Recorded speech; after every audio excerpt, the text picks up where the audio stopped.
If you were using a specialty fabric, you won't be able to see it in the 3D window. You'll only be able to see it when you do like a render, which we really haven't learned about rendering yet.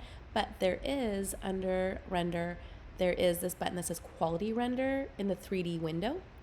So you try clicking that, and it's not going to show you fur. What I did right here is I pulled some fur. So if you do really want to see it, you actually have to do render, which I know we haven't really looked at yet, but I just want to bring it to your attention because I know it's fun to play around with the fur. So I clicked it to get it started.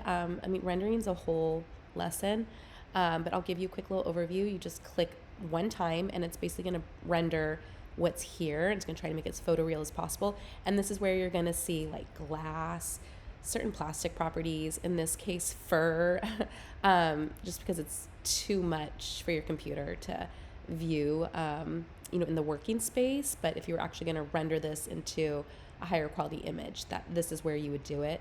And then there's lots of different light settings to play with. It's like a whole thing. But I just wanted to show you this for those of you guys that end up choosing kind of fancy fur or other fancy fabrics and you're not really seeing it. I would first just start with, see if you can see it by just doing quality render. Sometimes you can.